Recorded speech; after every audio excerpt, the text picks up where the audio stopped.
খালি কি দেখলেই হবে? খরচা আছে ভাই।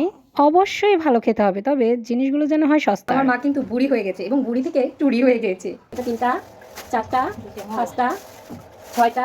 বিনা মাইনে ২ জন পাহারাদার। মানে বিনা টাকায় শুধুমাত্র ভরণ-পোষণ দিয়েই ২ জন জলজ্যান্ত পাহারাদার।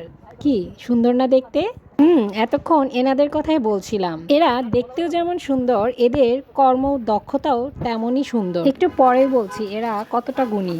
যাই হোক, তার আগে এদের সাথে পরিচয় করে দিই। এরা হচ্ছে এই দোকানের ২ জন পাহারাদার। এই দোকানের ইঁদুর, বাদুড়, তেলাপোকা, আরশোলা, চিকাত সবকিছুই ধপাধপ এই ২ দক্ষ কর্মী ধরে ফেলে এবং দোকানকে রক্ষা করে। সেদিন আপনাদের ভাইয়ার সাথে বের হয়েছিলাম ৯টা নাগাদ। তো ৯টা নাগাদ বের হয়ে এই দোকানটায় যখন আসি তখন এদের দেখা মিলল, তাই ভাবলাম যে একটু ভিডিও ক্লিপ নিয়ে নেই। আর এই দোকানটায় আমরা সচরাচর এসে থাকি সদাইপত্র করার জন্য। যাই হোক, এর জন্য এরা আমাদের অনেক বেশি পরিচিত। আমাদের বাসা থেকে এই মুদি দোকানটার দূরত্ব খুবই কম, তাই আমাদের মুদি মনে হয় যা লাগে এই দোকান থেকে নেই। আর এই দোকানে আস্তে আস্তে এমন একটা অবস্থা হচ্ছে ওদের সাথে অনেক ভালো বন্ডিং হয়ে গেছে। আর যখনই যাওয়া হয় তখনই ওদের জন্য যে কোনো খাবার, যেমন হচ্ছে মাছের কাটা থেকে মাংস, মাংসের হাড়, এই সব কিছুই নিয়ে যাওয়া হয় ওদের খাবারের জন্য। তাই যখনই আমাদের দেখে আমাদের কেন জানি মনে হয় ওরা মনে মনে এটাই বলছে, হয়তো দেখলে হবে, খরচা আছে ভাই, যাও খাবার নিয়ে আসো।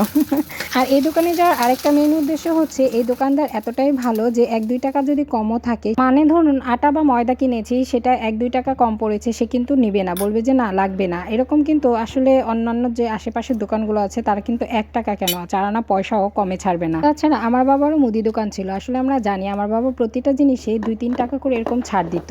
অল্প লাভ করে আর যদি কিছুটা ছাড় দিয়ে এরকম সবার সাথে আন্তরিকতাটা বাড়ানো যায়, তাহলে ওই দোকানের যেন বিক্রি বাট্টাটা অনেক গুণ বেড়ে যায়। এটাই অনেকে বোঝে না। আর মানুষ যেখানে কম দামে একটু সস্তায় পাবে, মানুষ কিন্তু সেখানে ভিড় জমাবে, এটাই অনেকগুলো স্বাভাবিক। মাছ কিন্তু আজকে একসাথে বানানো হয়েছে এবং একসাথে কাটা হয়েছে। এখানে ছিল ৫ মেশানো মাছ, সব ধরনের মাছ ছিল, যেমন পুঁটি, মলা, চাপিলা আর হচ্ছে ফলি মাছ। আর এখানে আছে কিছু চান্দা মাছ, আর এখানে শুধু মলা মাছ, আর এটার নিচে আছে টাকি মাছ। মূলত এই মাছ বানাতে বানাতে আমার মা কিন্তু বুড়ি হয়ে গেছে এবং বুড়ি থেকে টুড়ি হয়ে গেছে। সব মাছগুলোকে এখন পুটলায় পুটলায় করে ফ্রিজে রাখা হবে, মানে ভাগ ভাগ করে, যাতে করে সহজে বের করে ভিজিয়ে রান্না করা যায়। সবগুলো মাছকেই বানানো হয়েছে, মা সবগুলো মাছকে বানিয়ে নিয়েছে। এই যে দেখুন কতগুলো মাছ হয়েছে।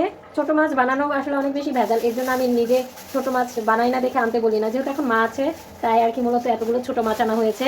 আমি একা থাকলে তো এগুলো আসলে বানাতেই পারি না, তাই আমি আনতেও বলি না। কিন্তু ছোট মাছ খেতে কিন্তু ভীষণ মজা হয় এবং ভীষণ টেস্টি লাগে আমার কাছে পার্সোনালি। দেখি এই যে দেখুন কতগুলো পুঁটলি হয়েছে, 2টা 3টা 4টা 5টা 6টা, অনেকগুলো ছোট মাছ ছিল এখানে।